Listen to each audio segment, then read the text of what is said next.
You should feel rusty. Do I you even know how to do this anymore?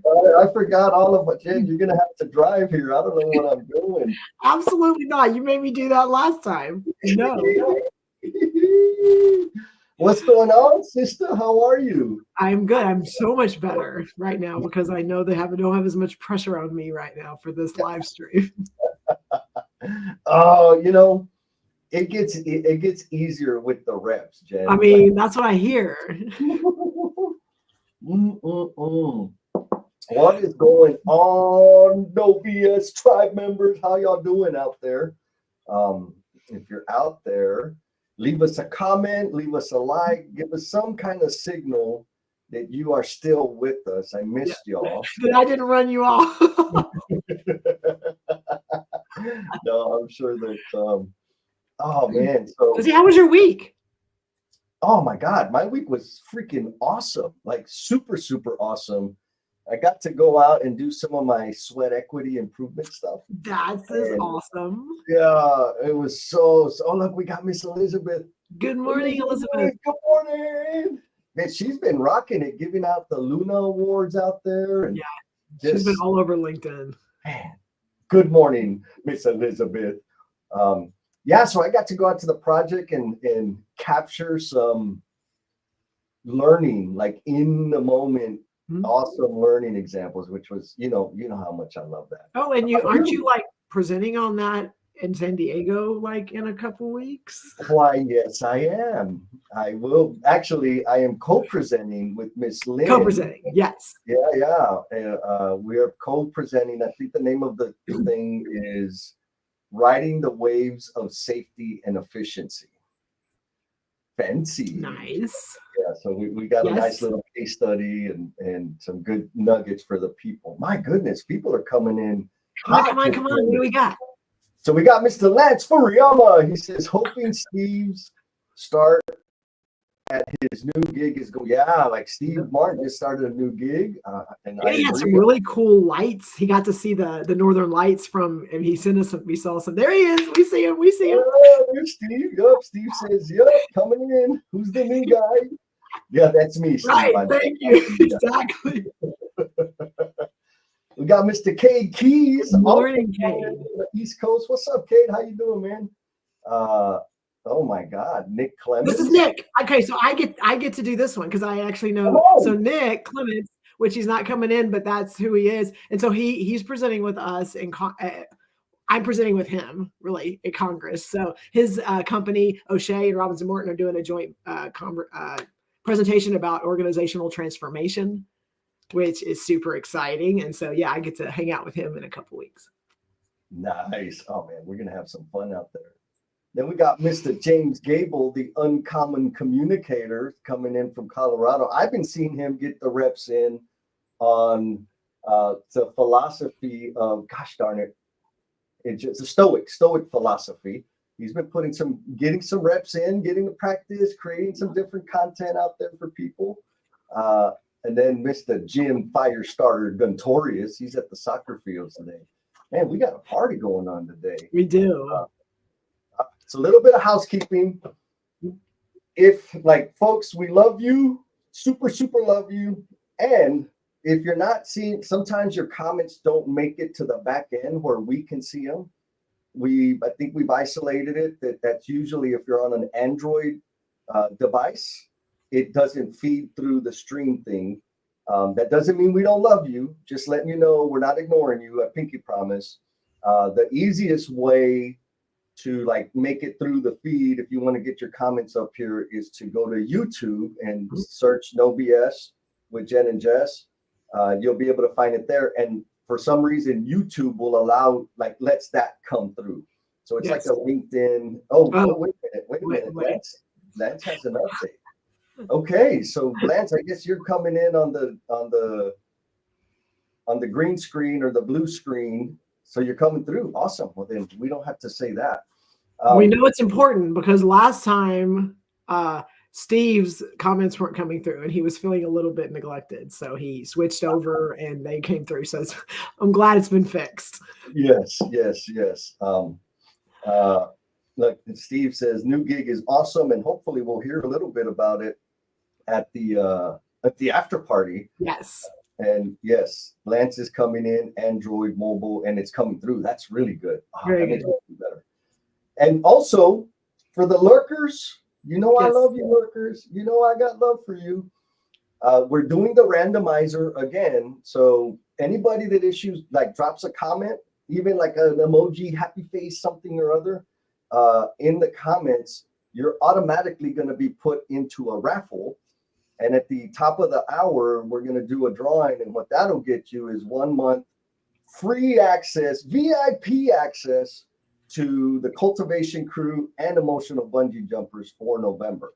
So hopefully that's a little motivation for y'all to comment. And if not, everybody that is commenting, you're already in the damn thing. So let's keep it going. Mr. Josh, you know this guy? We do. I do. And actually, he's coming to Congress. So we'll get to see him in a couple of weeks. He's coming to hang out. Josh Young's got a crew coming. So he's got a big team. And so this is Josh's first Congress. So he's super excited. So awesome. Oh, man, we'll have to inundate him with all the coolness. Yes. We also have this Blue Heart thing. Yes, Blue Hearts. So these are important. So we know that we have a lot of amazing people that are chiming in and adding their names and telling us where they're from. We also know there's probably some people, whether it's the first time you've like clicked on this link and don't know what you've jumped into, or those that are busy doing other things. And so they don't really engage in the conversation. And so Jesse calls them lurkers. We want to make sure that we know, that we care about you and that you're out there. And so if you will, even if you can't be super engaged in the conversation today, if you will put a blue heart, letting us know it's your first time or that's your first time typing, letting us know you're there. All it does is we can recognize you, but then it lets our entire tribe go and follow you and your content, and because that's what we are. We're a community, and we want to make sure that we are continuing to grow that community. So that blue heart just lets us know, hey, I'm here, and it may not be super engaged today, but hey, just letting everybody know so they can go and connect with you.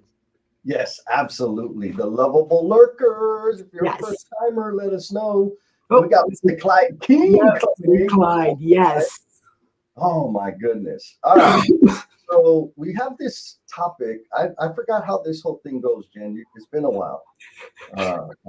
Yes. Yeah. Thank y'all for coming back after Laura and I filled the spotlight the last time because Jesse ditched and we had to make do. What are we doing? Are we having like a conversation? Laura and I helped lead kind of the conversation last time on trust and vulnerability. And then in the after party, we had some conversations on, I didn't, because Steve completely took it and just ran with it and had an amazing conversation afterwards. And then some of the conversations you and I had were some of the fears around people that either haven't done something before and they have to make a decision to do it, but then they do it the first time and it sucks. And they do it and they're just like, that wasn't what I had planned to do. That's not what I want to do. And then at that point, they get to make a decision. They get to make a decision on, okay, that sucked. How can I make it better? And let's do it again. And then you also have those that are like, that sucked. I'm not meant to do this. I don't want to do this anymore. And I'm done. And and it does, and both times, I mean, people I'm sure have experienced both of those. And yet when we do something for the first time or we do something and it didn't turn out the way that we maybe intended, what is that thinking process? What does that look like for us? Because if we think about as we've grown up and the experiences that we've had, and for me, it's sports because that's easy. The very first time I did something, I didn't know everything. I didn't have all the knowledge or the ability or the fundamentals. I didn't have all that. So I could have just said, well, I suck at basketball because I don't know how to shoot. So I don't need to play basketball. But the reps come in the learning. The reps come in the how do I grow? How do I evolve? It's the reps. And so we're going to talk about that, not just in sports, but in our lives. How many times do we go, okay, that's what I learned. Now what's next? Or we completely go the other direction because it didn't go the way we wanted. Does that sound like what we talked about? I don't know. This is what maybe you can help me. Okay. So we have right now, you and I have a reciprocal propulsion workshop scheduled for Friday. Yes. And it's our very first time doing that experience in workshop format. Yes, yes, And exactly. Like a way, like in a setting, in a learning setting. Yes. yeah, yeah. And so how does this idea, this concept, this topic, what's the relationship between that and what you're talking about? Okay, that's great. So you and I have done the reciprocal propulsion weekends, like weekend retreats, and we've done that for almost 3 years. And then some of the feedback was like, that's great, but I can't go spend a weekend somewhere. Like I don't have the ability to do those things. And so when I talked and we kind of, okay, so what are some options of some things we can do? Because we know they were successful. We know there was value. But like, what can we do to accommodate and maybe adjust some things? And we said, okay, well, let's take it out of the weekend setting and let's put it in a classroom setting. Let's put it in a place where people can come, spend the day, and leave. And then we'll see how that works. And that's about how things with you and I go. Is we just kind of let's try and see what happens. And that's kind of what set up what we have right now planned for next Friday. Got it. And then based on whatever happens, we'll either say it was a disaster, we're never going to do it again, or let's try it again, but let's do it a little bit differently next time. Let's tweak it a little bit. Okay, I got you now. Okay. All right, so I'm fixing to jump in, but first, we got a first-time lurker. Mr. Charles. Blue heart. Hit him up. Y'all are yes. Connect. Charles, thank you for jumping in. And now you have been thrown into the raffle. And also, you will be swarmed by NoBS. Yes. Hopefully, you'll come to the after party. Yes. We also got Miss Cindy. Good morning, Cindy. How are you? Cindy sent me oh my gosh. She's one of those people. She's been in our tribe for a while. We don't see her all the time, but she's attended some of our weekends, and she sent me a photo this week when we were in San Antonio of Buddy and I signing books with Armando in the background, and she had it in her phone and she shared it with me, and it just like made my whole day. So thank you, Cindy. Wow, thank you. That's amazing. Oh, ouch. Okay. We got Miss Emily Ackerman. Yes. Good morning, sister. Good morning, Emily. I've seen you a lot on LinkedIn too. I know she's got a baby coming, and she's also running around doing a bunch of other stuff. So thank you so much for being here this morning. Yeah. And then we got my brother, Mr. Ernest. What's up, Ernest? Yeah. Been extra supportive. And then lastly, Miss Maria Spicy Martin. Yes. Practicing is her favorite. What's up, girl? Awesome. All right. Well, then, so back to the power of the reps. Keep the comments coming, y'all, because that's like, you have no idea how motivating that is. It feels like before the reps, there's something that has to happen. Okay. Right. And it's the first step. Yep. And so question to everybody out there in the Omniverse. Let us know in the comments, what is harder, taking the first step or doing the reps? And I'm going to add a little bit of more color in here, Jen. Yes. Because a lot of times that first step, when it's ugly and wonky and uncomfortable and like way of like eons away of the ideal outcome you wanted, it becomes very easy to say, that's bullshit, I ain't doing that no more. And I'll give a simple example that I think everybody, especially everybody's here on the socials, that first post you make about that thing that's really important to you, and freaking nobody likes or like freaking crickets. It's like, it's very easy to say, shit, this don't work, nobody likes me, and then you just kind of hang up your tweets and let it go. So think of it in those terms, like what's harder, the first step or continuing on after it's been wonky and funky and less than what you expected? What do you think, Jen? Well, for me, it's, and how do we contribute to both of those experiences?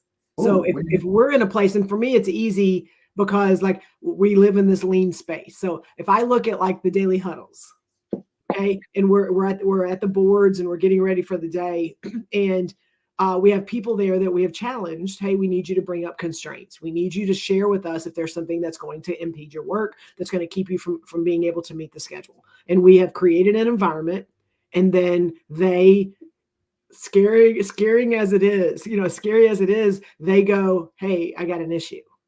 Ooh. Like the response to that, after we've asked people and we are the ones that have asked to cultivate this amazing experience, the response to their issue could impede them from going forward. And it's not their own decision. It's something we've created. So like, I think about it a lot of times is, yes, I ask people to do this, and yes, it's scary. And so how much of it am I contributing to the fear because it's something I've said or I've done? Or am I also cultivating the experience in the environment so that it's safe for them to be able to do it? And the response allows them to feel comfortable with the next step. So what I'm taking away from that, Jen, is, and a lot of the tribe members out there are leaders within their respective firms and organizations, families, communities. We can, I'm going to go a little bit further and say we have the responsibility to create a safe space for people to take a first step. Yep. What do you think about that? 100%. It's on us because, again, because we're in a place a lot of times to create, I use the word culture, Adam loves that one, but the environment and the behaviors that are okay and the ones that will not be tolerated. And we have the accountability in that, the responsibility in that, like we're there to allow it. And then we can't get mad when it doesn't go our way, when we've not fostered and cultivated the right environment. So there's two layers here. Lots of layers. Right? As the leader, we can create the conditions for people to have the confidence to take the first step. And our response to that first step will create the conditions that make it safe for them to continue with the reps or just throw up their hands 100%. And give it up. Yes. Yeah. Yeah. Well, and that's my space. Like, that's the space I live in. So that is a lot of my role in what I do is I'm in rooms facilitating. And like you have a lot of power and a lot of, ways to play around with things when you're the person, facilitating the conversation. And because of that, you have a lot of responsibility. And it's like, you have to understand, like you have people in the room. You have ones that come in there and they're like they are determined that they are not going to have the light shining on them. They are not going to talk. They're good. I'm here. I'm checking the box. I don't want to, I don't want to be a part of this. And that's fine. And you have other ones that they're used to monopolizing the entire conversation the whole time, every space they're in. And so, and so it's like you have people that are scared that will not compete with that. You have people that, hey, I'm good. I'm here. I don't need people to hear what I have to say. I probably don't even have anything to add. Like you have all those things going on in a room, and you and I both, our roles require us to facilitate that conversation. How much of that first step and those next steps do we impact? Yeah. Yes. I think the key point that I'm taking from that is, how do you bring everybody in, right? Rather and not just as like a facilitator, because that's where that's your expertise, right? It's where you spend most of your time is facilitating conversations. But as a leader and a manager, we are facilitating stuff all the time, right? Yes. And we have the responsibility to say, hey, time monopolizer, the people that suck up and eat all the airtime, like time out. Emily, what do you think? Right? To bring people into the conversation. So we got to all right, pause, hit the mute button, and then hit play on the other person. It sounds kind of goofy, but it's true. Can do that. We need to do that, right? Yes. When I hear about inclusive culture, it's that. It can be that easy. Hit pause on the big mouths. I'm one of those. Hit pause on me. Hit play on the people that are kind of hiding in the background, because that's necessary. We need to do that as leaders. Now, to the question, it seems like we're kind of. We got some answers. Yeah. What do we got? So Emily says for her, the first step is the hardest, like for sure, no doubt. Mr. James Gable also says the first step is always the hardest. And then we got Lance. He says the reps are definitely harder for me. We have both sides. Right. Because the first step is excitement and intrigue. Ooh, reps are commitment and dedication. How does that? What do you think about that, Jen? No, I love both answers, and I feel like before the I used to be like it was harder to take that first that just jump and see what happens. I know that I was in a space to where just that fear of failing, that fear of not, doing what I was asked to do, or hey, it didn't go the way I wanted to, and then all the feedback and all the maybe the judgment that was going to come with that kept me from maybe doing things that not maybe kept me from doing the things that I needed to be doing. And then as I kind of got more comfortable with that first step, like Lance, then it was, I mean, you experience this with me all the time. So like you could probably speak to it better than I do, but like, yes, let's do it. Let's go. But then there's like, we've got to make a commitment. We've got to have a plan. We've got to know what the strategy is so that it doesn't just fizzle away.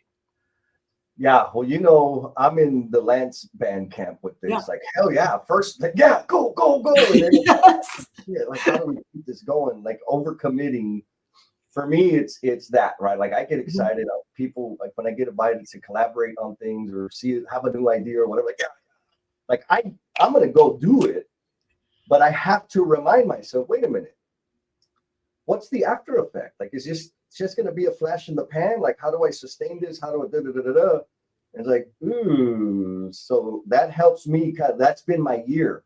And Lance has been very helpful in checking in on me. Like this year, the plan was to stabilize, which means don't start any new crap.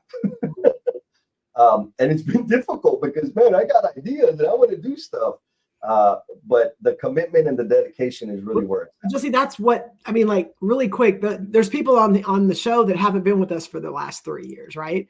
Nope. They're coming in throughout. So this is a result of us doing something, just taking a first step and doing something, and then finding some other people that wanted to be a part of what this was that we did, and then we ran the course and did what we were committed to do. And then we had people going, okay, what's next? And that wasn't even something we had already decided on. Yeah, totally. Right. It was and so that's the thing, right? Is for me, and you and I've talked about this before, it's a dance, right? I'm going to take a step, and based on what the response is, it's going to like signal back to me what the reps should look like, what it should feel like. Anyways, that's the best way I can say it. So, man, we got so many comments. Let me go through. So I think this is Nick Clemens. Okay. He says the reps are toughest if the effort is not sticky yet. So I think he's talking like an organizational situation. Yes, absolutely.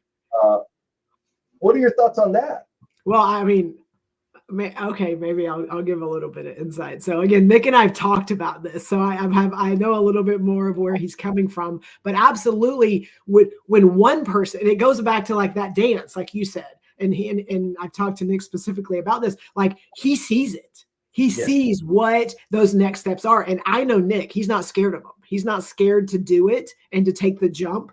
But like, how do you make sure that you've like created and cultivated the environment to where it will stay, and that it's not just a, fly by the seat of your pants. Let's try this. But like, what are you creating from the top of the company to across the company to whatever? What are you creating when for this specifically? I'm going to say it's organizational transformation, but like when it does, like what can you put in place to where you're building it and when you are, sorry, my computer's about to do a restart. No. Sorry.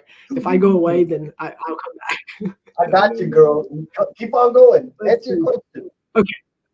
Okay. So it's creating the environment, and what does that look like, and what do those people look like to be able to find those champions, find those advocates, find those people that are going to be able to be there with you. And then for us, that grew organically. Like it's finding the right people to be around you and not trying to go, I'm going to change the whole company. I'm going to turn the whole ship and everything's going to be amazing. It's what is that one thing? What is that one project? And then how do those people go out and spread it? And so for me, that sticky part is don't try to have the whole company sticking together on something. Find something that you can find a couple people that can really dig in and really go, yes, this is it. And then they're now your voice. You don't have to be the voice. Yes. The body of work, the things that are happening are going to speak for it. And then other people are going to be drawn into it. Not so much, I don't use the sticky analogy, but I like it. But to me, it's like that light that all the bugs come to. It's like, what are you doing? That they go, what is this? I want to be a part of this and stuff. And so it's like being able to create that then draws people in instead of come on, you got this. It's okay. Like you're like getting people excited about something. Yeah. I'll add to that, Jen, that in terms of the stickiness. Yes. There's a very big difference between me coming to you with my agenda and the things I think you need to do versus me identifying a pain point that you're suffering through and helping you with that pain point. Yes. Right? Like, yes, 100%. If I help make your day better, that becomes sticky. But it's difficult organizationally, right? Because we want to have a 5-year plan and we want to have the rollout. And it's like, today's problem is not going to be next quarter's problem. Right. Maybe not. Let the problem pull the tool. Yes. Pull the change. Yes. Otherwise, you're instead of throwing things out there, here's all the answers that you possibly could need for any problems it's overwhelming. And they're already our people are working. They're doing stuff that are already part of their jobs. How can we help alleviate some of the things that they're struggling with? Like being able to give them that one thing to go, ooh, that makes this a tiny bit better. Yes. Oh man, we got a lot of good stuff. Y'all are killing it. So Steve says, which is harder? Easy, the first step. The first step is mindset. Once you tell yourself I'm doing this, the behavior is the reps, follows. I agree.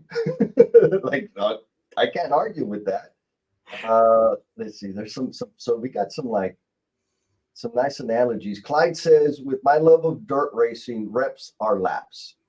The track is always changing, and the adjustments that can be made are quite high in a dirt late model. The reps give you notes about how the car performs and the knowledge for future of what works and what doesn't. So, man, there's a lot there, right? Like, even you started the thing, you're making the same rep to do the same thing, but as you're doing it, the conditions change, the environment changes. And so you got to draw on your past experience and also incorporate the changes in the current condition to keep the reps going. I think that's a fabulous point because I personally have been in this situation and I've seen other people do it. They're doing the thing, whatever it is, and it's working and it's awesome and everything's great. Everybody loves it. It's sticky and sexy and all the things. And then all of a sudden it gets hard. And they're like, well, what's wrong? Why aren't people doing it anymore? What's the thing? Well, guess what? The conditions have changed.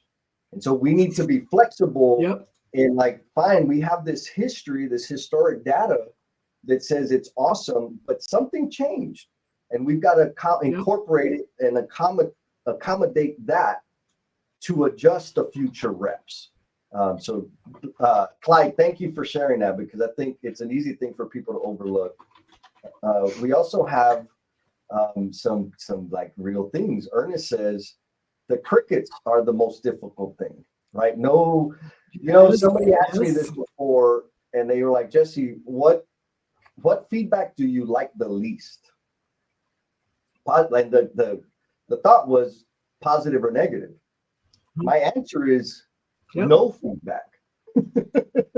Right? Like, oh yes, it's not positive or negative for me are good. The feedback that I like the least is the lack of feedback, like no response, no silence is the worst. It really, really gets me off center. How about you, Jen? No, 100%. I mean, I've before it was the fear of someone judging or you kind of you have to work through some of that of okay, I'm going to ask them, but hopefully, hopefully it doesn't hurt too bad. And now no feedback is is the thing that bugs me the most. Like, it's great if you get the positive accolades and the, oh, this was wonderful. Like, that's what's wonderful. It fills my cup. But even the feedback of this could have been better, or why didn't you do this, or this is what I thought it was going to be, but it wasn't. Like, every one of those are things that I get to choose on. Number one, is it something I need to make an adjustment for? And I mean, like, we know that's life, right? And the other is I could just go, thank you so much for that. And then I get to make the choice on whether I use it or not. Yes.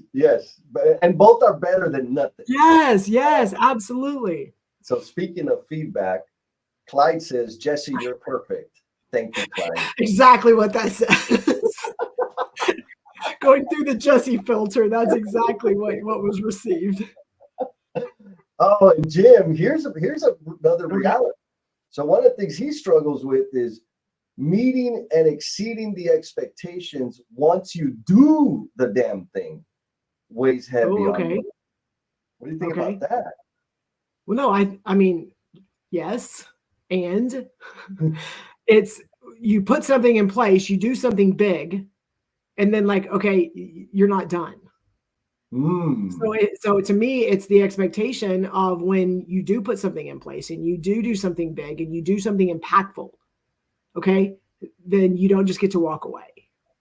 Like, if you've bought it, if you've been part of it, then, like, what is that? What do those next steps look like? Are you going to see it through? You know, what have you put in place to be able to sustain it? And to me, that's a big one. Is it's great to do these big things. It's great. You know, Nick and I talked about it a lot, to put things in place, but it's just as important to have the conversation on how are you sustaining that and making sure that it will continue versus, okay, I've checked the box and this has been amazing. Now let's move on to the next thing. Because those are easy too, right? Those squirrels and those rabbits and those things that we follow all over the place. It's like, also, do you have some inner checks to make sure that you're not just jumping to the next thing? Oh God, yes. And I'm going to go out on a limb here and assume that Jim is referring to Breakthrough Builders Network, right? Like, he made a post and then he did the damn thing. He's got this community. Him and Benjamin and Diego, I think, are growing this thing. And so now there's some, like, expectations coming from it, similar to the NoBS with Jen and Jess situation. Yes. And I don't know if this is applicable to every situation, but I think it is. I really do think it is. And so once we launch something that's amazing, right, that, you know, and let me be clearer. When you launch something that provides value to other human beings, and also helps you grow and develop as an individual, the way I know how to keep that going and meeting or exceeding expectations is to invite people to contribute. Yes. I don't have to have all the answers. The tribe will inform the direction. Yes. And it just continues to grow and develop. Same thing with emotional bungee jumpers, the cultivation crew, NoBS tribe, Breakthrough Builders, like all of those things, they started in one place, but as they grow and expand, we invite people in to contribute, and that keeps the magic going. Yes, 100%. You have to grab the chart on that. It's that you and I do not, like, you and I could show up every other Saturday morning and we can talk about the things that are important to us. But, like, how is that helping anything but you and I? So by us having created a place where there are other people here and they are contributing, but they are also receiving. And not just from you and I, they are receiving all these comments and all these things that are happening over here with each other. They are now getting to grow and take and understand a little bit more and contribute. And so, like, we've just created a space. That doesn't mean that you and I are the ones that are delivering all of this amazing content, conversation. We've just created the space.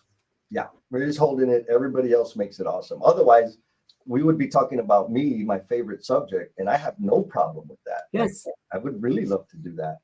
But James is like, oh man, now y'all are adding pressure. So let me give a shout out to Mr. Andrew. What's up? Good morning. Morning. We got a question, Jen. Okay. And I'm going to go at you first, but I want the tribe, because some tribe members I know are absolutely going to have a perspective on this. So Ernest asks this question: is identifying someone's pain point for them further from or closer to solutionizing? Ooh, that's a really good question. And so, is identifying someone's pain point for them? I'm not sure that's my job to identify their pain point, but I think I have the skills and the ability to be able to ask questions to help them get closer to identifying it for themselves. I'm not sure it's my job. Okay, so you said skills. What does that look like? Like if Okay. you were, Yeah. No, that makes sense. So for me, to be able to have skills is not to be able to help them. It's not to be able to provide the solution and go, here's what's going to make your job better. Here's what's going to make your life better. Here's what's going to help you. It's my job through reps to learn how to ask really good questions. Mm. And if I can ask really good questions that cause them to have to introspect, them to self-reflect, them to really have to think about how they're going to respond to my questions, then it's going to help them get closer to, oh, that wasn't even my issue. Like, this is really the issue. And I think, okay, based on my response to these, like, okay, now I have an idea of what direction I need to go. I didn't have to provide anything for them. I just got them to think of things and look at things from a different perspective. Okay. And so that skill, is that something you were just born with? No, it wasn't at all, Jesse. I sucked at it, like super sucked at it. And then through some stuff you've done, and then what you and I have put together with emotional bungee jumpers, it's actually a exercise that right now I think I'm going on like 2 years of doing it every month, multiple times a month, to be able to learn how to engage with people and not, like Ernest says, solutionize it and take their problem and let me fix it and let me give it back to you. And then now you go and do it. But it allows me to be able to ask really good, interesting, non-closed-ended questions to be able to help them get there. And then they get to take it and go and own it and move it. And I get to walk away. Yes. Yeah. So that's something you and I do, which is part of one of the randomizer things that if you add a comment, you get in the randomizer. And so you will then get to come and be a part of that emotional bungee jumpers group to kind of learn and see some of these skills that Jesse and I get to help cultivate. Yeah, and build and reinforce. Yes. So Maria has a response. She said, "Whoa, it's not my job. And did they invite me in? Yes. If not, I'm with Ernest. It's solutionizing." Yes. Okay. 100%. And so back to Ernest's question, beautiful question, Ernest. And the way you structured it makes it very easy for me to answer it, right? Is identifying someone's pain point for them right there, that structure says absolutely that is solutionizing. Yes. If I come up to you and say, this is what you're doing it wrong, you should do it this way, this is the best way, these are the best practices, I just solution shank the hell out of you. Yes. Because I put no effort to, like Maria said, getting permission. I put no effort into really understanding what you're thinking and what you're like wrestling with. I just decided that your problem is X, and the only way to deal with it is Y. And I just love the way you can hold your composure, like your pose, Jen. It's so awesome. All right, guys, everybody in the chat, let me know. Do you want to keep Jen's super still pose, her statuesque pose on the screen? Oh, I'm loving this. This is so fun. Or not. No, I'm joking. I'm going to go ahead and bring the Jennifer back. What's up, Jen? Hey, I told you what was about to happen. Like, I knew, I saw it this morning and I postponed it. I'm like, it's gonna restart my computer right in the middle of the live stream. But that's okay. I had a backup plan. I mean, things happen, right? Yeah, you're on your phone and it's working. I love it. So Ernest, hopefully we answer your question, but yes, simply put, identifying and deciding somebody, this is their precise problem, and then telling them what to do about it is 100% solutionizing. Now, so that's kind of the trick, is when I think I understand their problem, like Jennifer described, the game is ask interested and curious questions of the individual so that they can get clearer about their problem. It's not my job to give them the answer. Now, in some situations, I completely understand that we got to give people answers, but not every damn situation. Yeah. So if that was helpful, Ernest, give us some thumbs up in the chat. If it wasn't, give us some thumbs down and we'll try to readdress it. But thank you, man. Thank you for bringing that to the table. That was good. Who else we got in here? Miss Kate Phillips says, good morning. Good morning. Okay, good morning, sister. Oh, look, Andrew says, yep, he's been trying to say thanks for the energy. He's got Android issues.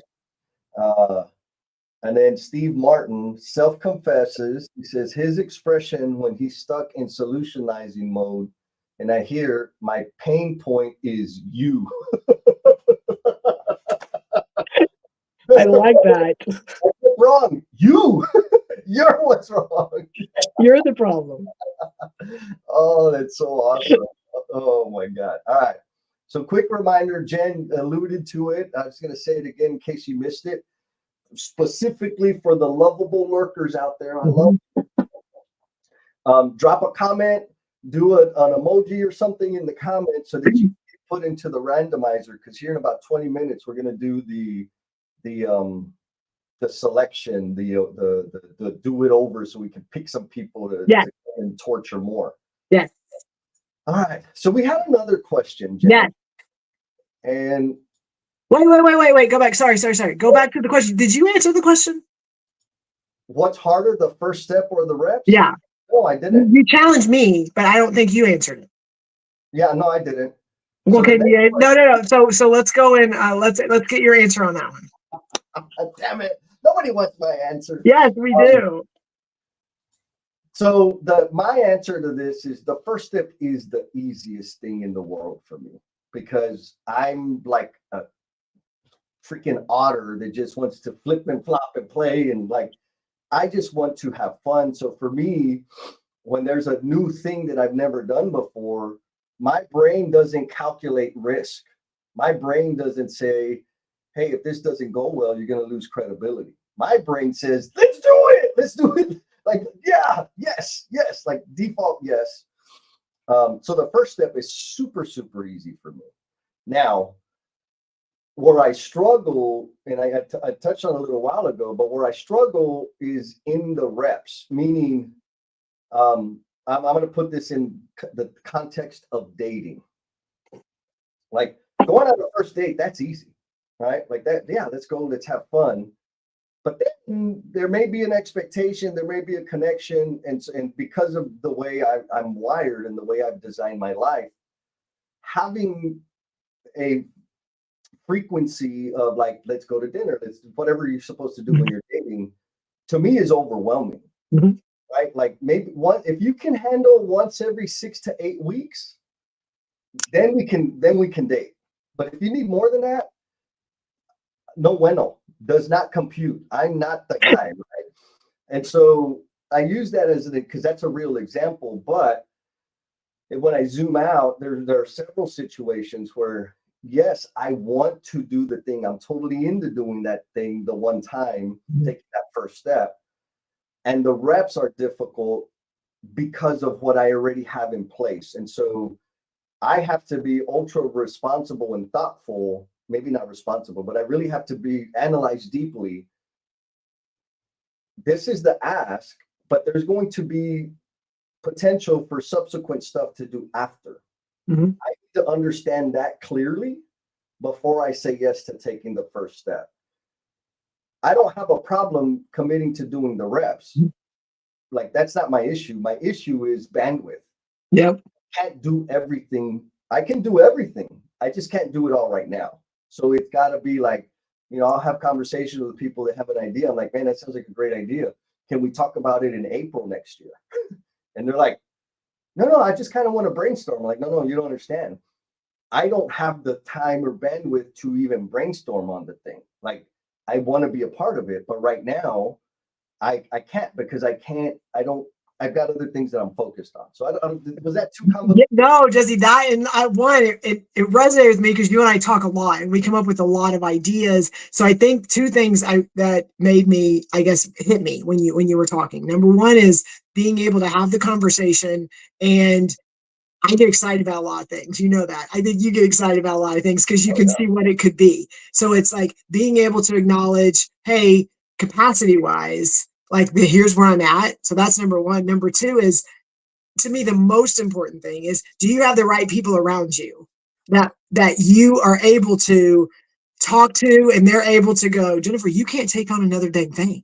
Like, you got it. Like, yes, that's amazing. And you know what? I can foresee that's going to change the world, and that's going to take over, and everything's going to be great. You're not there right now. Like, if you take that on, all these other things that you've committed to, they're not going to get your full support, and they're not going to get across the finish line. And then you're going to be halfway through this and try something else. But like, having those people around you that will like stop you for a second and then go, or even ask those questions that you and I talked about. And okay, so like, what's your purpose? What's your passion? What are you trying to accomplish? And where are you right now with this? And what's the goal? Like, asking those questions to really have me self-reflect. I have to go, oh, you're right. Like, I foresee what this could be, but this is not a 2024 today issue. This is not a 2024 today on Saturday morning problem for Jennifer. It is a wish. It is a goal. It is something that I can begin to tackle in January, or begin to tackle, like, just like you said, having people around you that can ask those questions to me is just as important as us making the decision to do it or not do it. Yeah. So you reminded me of something. I want to give this to the tribe. Like, this is the filter, the questions I use to filter through and manage my, like, yeah, let's go. The first filter is, will I learn and grow from this experience? Right. That's the first question. Is this going to help me learn and grow? And think of that in any terms as you want. Is it going to help me grow my network? Is it going to help me grow my experience? Like, yes, any and all of the above. Will this effort help me learn and grow? The next question, because that's almost always a yes. Of course. Right? The next question is, what am I prepared to sacrifice? Yes. To do this thing? That second question right there is like, nothing right now. Yep. Like, it has to be really, really gigantic in terms of impact it's going to have on other people's lives for me to squeeze it in, because for me to take it on, because I don't want to squeeze it in. I want to take it on. Yes.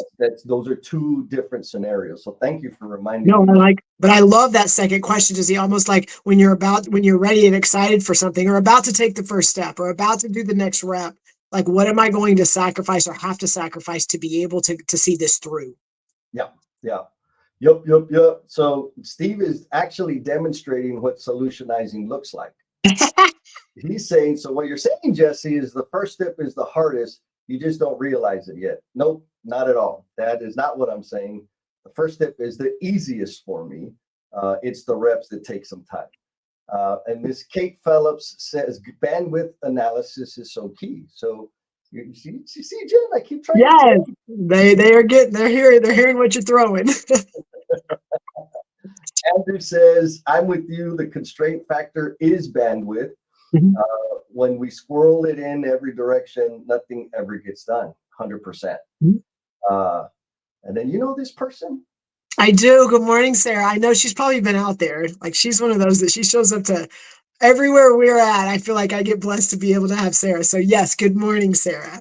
Yes. And when she shows up for real. You better be ready. Yeah. Yesterday on our cultivation crew call, man, she brought it. It was something. All right. So one more comment, then we're going to move on to the next question. Yes. So hopefully people are kind of getting a picture of, like, some of us struggle with the first step. Some of us struggle with the reps. It's okay. Like, that's what it is. And so if you struggle with the reps, Emily brings a beautiful analogy. She says, I kind of look at it like working out. Just me getting to the gym is the hardest part. But once I am there, I get in a rhythm, in the zone, and then she can make it happen. Agree. Same. Yes. get out of bed like, oh, I don't want to work out. But once I get up and Yeah. put my shoes on, it's like, okay, let's go. Let's make this happen. Boom, bam. All right. Okay. So did I answer your question? Yes. Jeff? Now you can move on to the next question. So what scares you about doing it again? Now, again, should we frame this a little bit or leave it Yeah. open? Frame it. Go ahead. Yeah. Okay. So you took your first rep, that Mhm. first thing, the new thing, you never done it before, whatever it was, and it was wonky. Mhm. And it totally made, like, you're embarrassed, you could have done better. Mhm. What scares you about doing it again? That's the frame, that's the question. Yep. So for me, I think it's judgment. And I mean, I'm getting in a more healthier place to where like I do a lot more of myself and my self-reflection and what am I going to be happy? Am I going to be proud? Am I going to be resentful? Like I kind of doing better at starting with myself. But I know for me, a lot of times I try something new and all the voices and all the feedback, and social media is a good and bad place when you're in that headspace of all these opinions that then can direct you one way or the other, when really it comes down to you and where you are and what you're comfortable with and what and I'm going to say this. So working through with Rachel, most people know Rachel's in my it does supports me, and we're working through some things that she's taken some ownership of. And uh, so my instructions to her, because she's doing some email stuff for me, and you can get scary when you're like having to be the voice of someone else and you're having to navigate through some of their stuff. And so my instructions to her were, Rachel, as long as you do not send out emails that cuss out or send cuss words or slang to, wrong words to people, or you send naked pictures out, I don't know if there's anything that you could send out that we couldn't recover from. Mm-hmm. And I said, even that, I mean, we probably could, but I just don't want to have to try.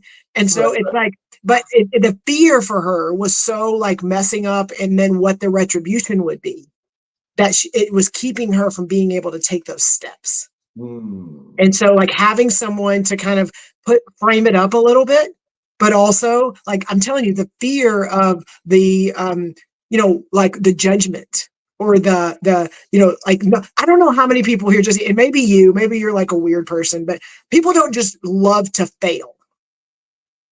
I mean, they don't just love to screw up so bad and like mess up and have people, mad at them and stuff. Like, I just don't know a lot of people that is what they get excited about. I mean, we like to learn from things, but I don't think people want to fail. So if we already know that and we're asking people to do new things, or we're pushing people to do new things, how are we framing it up? How are we creating an environment to where if it goes sideways 100%, here's the next step. Yeah. Here's what it's going to look like. Then it like a little bit alleviates, like I can't even imagine what's going on in another person, but it gives them a little bit of, oh, okay. And I do this with my daughter. We'll go and she's in her head and she's over analyzing every possible thing that can go wrong. And I'm like, okay, worst case scenario is you do this and this happens, and then you get called to the office and then they call me. And then I bring you this. Like, and then when we reset, it's like, okay, so it's not as bad as what I think it could be. And I think that a lot of people live in that little space that keeps them from taking any kind of step. That's my thought, Jesse. What about you? Oh, I love it. And there's a lot there. So one thing, you asked if I was weird. Yes. And I think everybody will agree. I learned that failure, like where I learned the most is through pain and failure. Best teachers I've ever had, because those lessons stick with me. And so I don't think I'm any different than anybody else, except that kind of what you kind of walked through. And I think maybe this is the cheat code, is let's play it out. Yes. Right? It's the thing. You don't want to do it. Okay, why not?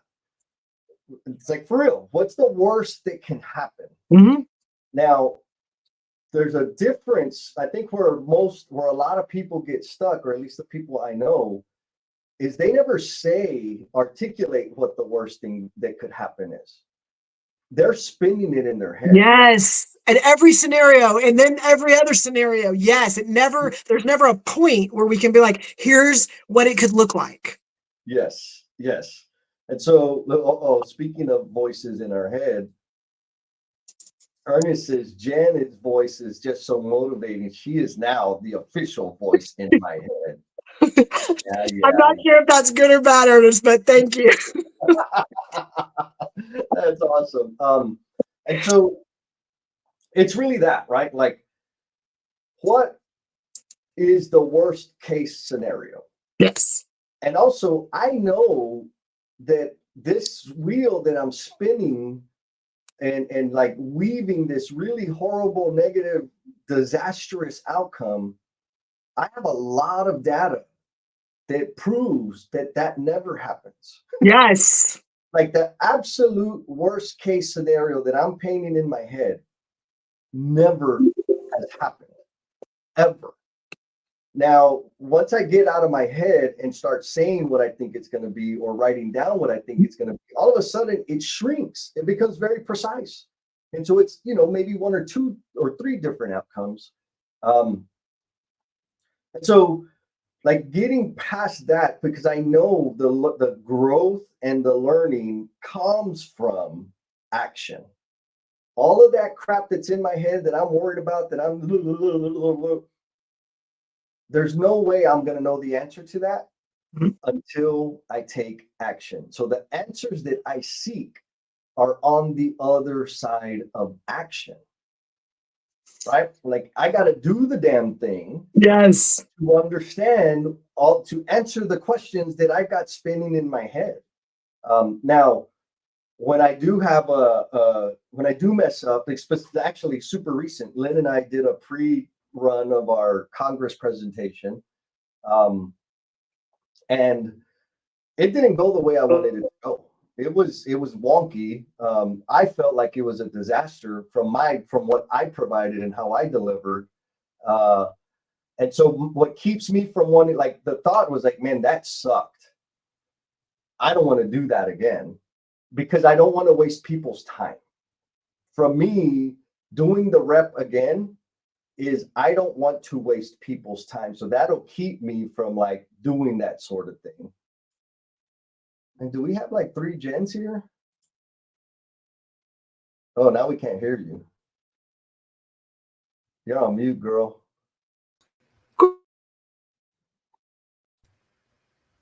Hello. Oh, there you are. Yep, we're good. We got it.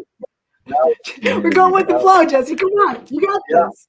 I was thinking that Ernest stole your voice all of a sudden because it's in his head, and Adam's like, "Be careful, Ernest. I don't know." Oh, what? Adam knows my voice. He hears it every once in a while. Yeah, he does. Steve Martin answers the question. He says, "What scares me? Nothing. Because I thoughtfully considered the cost and benefits during the hardest part, the first step. So nothing scares him. He knows the answer before he goes."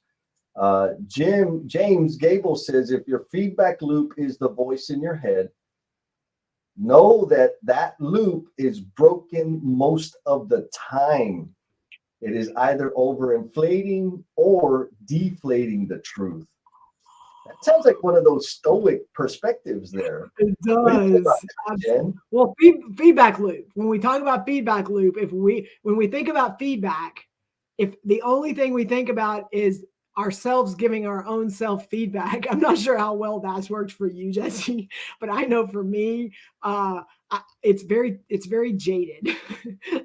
It's very one perspective, one side, not really thinking about everything else. So a feedback loop to me is out and in, which means it comes outside of me and I voice something and then I get to hear what's going on and then I get to receive. And to me, that's a feedback loop. And if it doesn't ever leave you and it's all up in here, it is very broken. Yes, James, I concur. Solid, right? I'm going to say it again so that people can, like, maybe I might need to remind myself of this. Know that the loop is broken most of the time. It is either overinflating or deflating the truth. Yeah. like for real. And the deflating, like, can you dig in? Just because I know it's easy to go the things that are going wrong. And Yep. Jesse, you've been a great feedback loop for me on deflating the truth. Like, I'm really good at like downplaying things, and it's that. Yeah, I mean, yeah, Jesse. But you're very good at like shining a light and going, no, like lean into this, or that is something you're like. It. Like, can you speak to that too? Yeah. So the best way I can describe that is, it comes from me, my super healthy ego, right?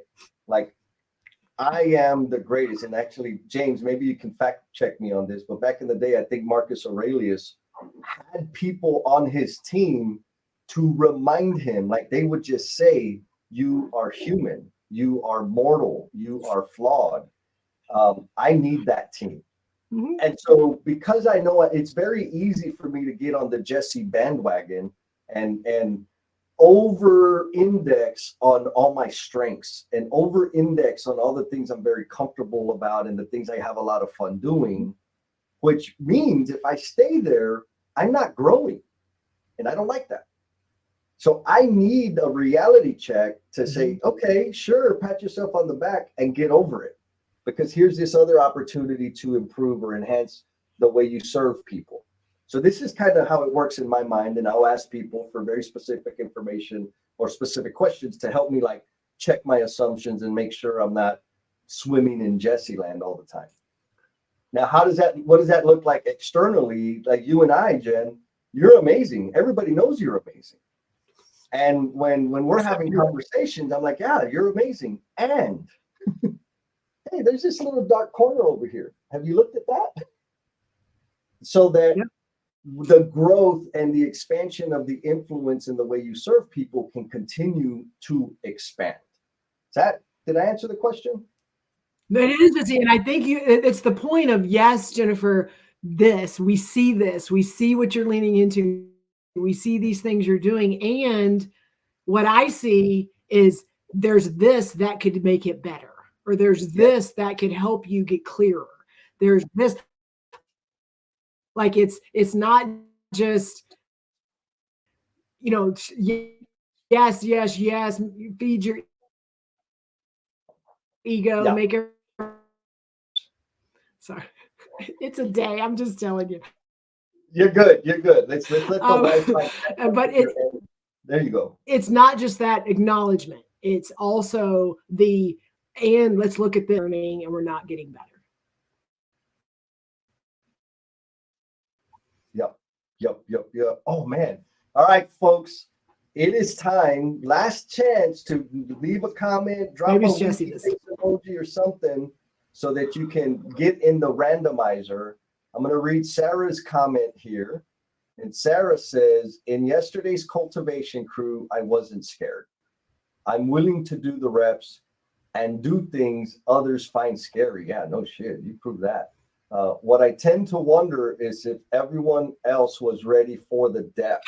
That's a phenomenal question. I'm always willing to go deep, but I find is others aren't always, like they're not always ready to go deep. Got any thoughts on that, Jen? Yeah, well, it's scary, and I love the way she framed it, because like it's not only our fear of what we share, but being in an environment, and are you in a place that, and you and I literally just talked about, like, what is the space, what is the environment, what is the culture of what's been established, so that people feel safe to do it, but also how it's received. Yes. And so Sarah, like the way she framed it is, it's not only what the way Sarah went there, everybody went there and then recovered and was able to be in a space and feel like they were heard. And also like they were able to keep moving, talking about some very hard things. Yes. And I think one thing I want to comment on, Sarah, like I have the same problem, right? I don't mind getting extra vulnerable and going deep and asking hard questions and pointing at ugly truths. And I also know that there are people that they have a different tolerance for that. And so the way I deal with it is I kind of gauge the scenario, gauge the room, gauge the environment. Like if I had my choice, if I had my druthers, I'd rather be there all the time. but it's too much for folks. And it's also emotionally taxing for me at some point. And so getting a gauge of where people are and whether they have the willingness to go there as well is kind of the way I treat that. And so maybe full confession, that was one of the reasons starting the cultivation crew and emotional bungee jumpers was I just need a place to be all out all the time. And those environments help me do that. So are we ready for the randomizer, Jen? Well, I just want to make one more comment, and then yes, we can do that. So you and I talk a lot about exhibiting behaviors you seek. And I think I think another example is when we want people to jump and we want people to not give up and we want people to be able to continue to pursue things, are we exhibiting those behaviors too? Yes. And like in just that point of having, giving other people, motivating them, telling them, yeah, you got this. Don't worry about it. Don't be scared. It's going to be great. Or like you said, going there and getting deep and being vulnerable. Do you exhibit the behaviors you seek? Are you willing to do it, whether it's first or with them or things like that? Because I know for me early on, I wasn't there. And Jesse was like, we got this. Come on. I'm right here with you, next to you. I'm going to do it with you together. And it helped me feel like I wasn't going to be doing it by myself. And it empowered me. And I just think sometimes those people just need that person with them to be able to go, it's not as scary because I'm not having to do it by myself. And I won't be on the other side of this by myself. Yes, 100%. All right. Well, Mr. Chris Dowd is saying, pump it up, Jesse. Let's see the randomizer. So for Chris, you are in the randomizer drawing. Let me make sure I click the right buttons here. Nope. Oh, I got to do this. Yep. Oh, all right. You ready, Jen? That's awesome. We need some music for kind of remember the Price is Right wheel? Oh, Jen! Mr. Jim, I will be hitting you with some calendar invites and awesome fun stuff. And you are the winner. And you're going to get to be tortured with vulnerability with the rest of us wackos. Yes. Oh, and that's so awesome. So thank you for commenting. Folks, next time, drop your comment. We'll get you in the randomizer. And if you want to join us and not have to randomly get picked, you can also just come and be a part of what we do with our emotional bungee jumpers and our cultivation crew. Yes. If you want more info, hit us in the DMs or the comments. We'll send you some links and do all or reach out to some of the folks that are right here in the tribe that are have been active jumpers for a long time. Yes. So, Jen. Yes. Closing thought. Oh my gosh.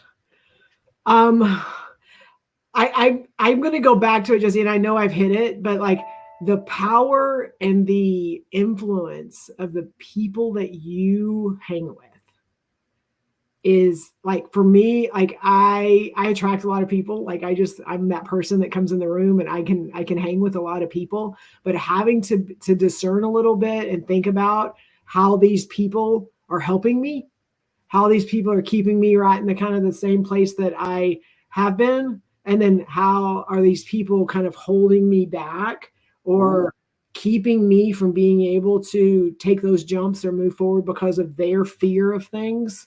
The discernment that goes into that for my life, it has changed dramatically over the last 3 or 4 years because of just really thinking about and I like what value is this person bringing in? And I'm not no value, you're not here. There are a lot of things that I can get value from, but I also know there are a lot of people that have crossed my lives or I've crossed my life and I've been able to hang with them, do things with them. And when I walked away, I'm I probably didn't make the best choices hanging with them, or they're not helping me move on to where I want to be.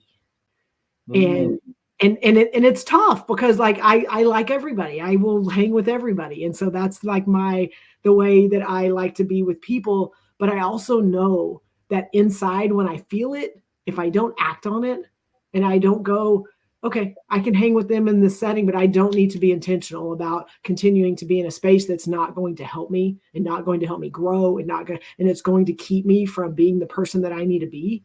And that's hard sometimes because that means sometimes you have to say no and you have to like be intentional. And I've just learned, and I'm still learning. Like I feel like I'm a baby in this learning environment, but learning that that's okay. And that there are people that come in your lives and they go and, for different reasons. And even if it's learning going, I probably don't need to be out late at night with that person. Like that's just not going to end up in a good place. And so it's tough, and talking about it's even harder. So put the right people around you that you can go, hey, Jesse, I need you to call me about 8:30 and make sure I'm heading back to the hotel room so that I'm not out. I mean, like I'm just saying, you need to put those people around you because it is so important to have the right, we call it board of directors, whatever you want to call it, that can help you continue to move in the direction that you want to go. Final thoughts. That's what I got. Ooh, that's awesome. Awesome sauce. And it kind of echoes Steve. Steve says, James Gable, insightful, highlights the importance of having a network with others interested in improving the lives of those in the community. Right. And so, which kind of makes me think a little bit about what is the selection criteria of the people that I have, of the people that I want to spend time with, because I absolutely, to super simple. It's more complicated, but these are the easier ones. Will they contribute to my life? Right? Will they challenge me? Will they help me grow? Will they challenge my assumptions and give me different perspectives? Mm-hmm. And will they allow me to contribute to their life? That one, right? Right? Like if they're not going to let me speak into their life, then go solutionize somebody else, right? Like I don't need that. I need the reciprocal relationship so that we can grow together. Just because. And we can build that community. So, anyways, great point, Steve. Echoing what Mr. James said. My closing thought are two things. One is we have the LinkedIn after party coming up at 9:20 or 20 minutes after the hour, because we got people from all over the country, East Coast, West Coast, everywhere in the world. So 20 minutes after the hour, we're going to have the after party where we can't see you. All we can do is hear you. And we want to hear your feedback, your observations, continue the conversation, any and all of the above. And just so you know, that conversation almost always informs the subject matter of our next live stream. Yes. So please come, get to know each other, and contribute to this experience. Lastly, we talked about the value of repetitions of doing the things so that we can get better and grow. And for me, most importantly, it's about finding new ways and being better at serving the person in front of me. Mm-hmm. It's about me developing, enhancing the gifts and talents that I've been blessed with, and even discovering new ones in service to others. That does not happen without taking the first step. And it doesn't get more gooder without the reps. And so the thing I want to share with the tribe out there is, if you're struggling with the reps, man, there's a whole bunch of freaking awesome people in the NoBS tribe. Reach out to them. Yes. Right? Like Lance has helped me stop jumping. He's helped me like, hey, how you doing? Have you started any new projects? Are you still on your stabilization phase? Like, yes. And just the thought that he's watching reminds me like, oh shit, I don't want to have to tell Lance that I cheated, right? And if you struggle with the reps, like Lance, he says, now he understands why he struggles with the reps, because he connects that with working out. This is a reference back to Emily's. That's a joke. I know it's a joke.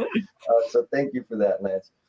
And on the other hand, if you struggle, like for real, if your struggle or your pain point, challenge, whatever you want to, opportunity, I'm going to give that one to Maria.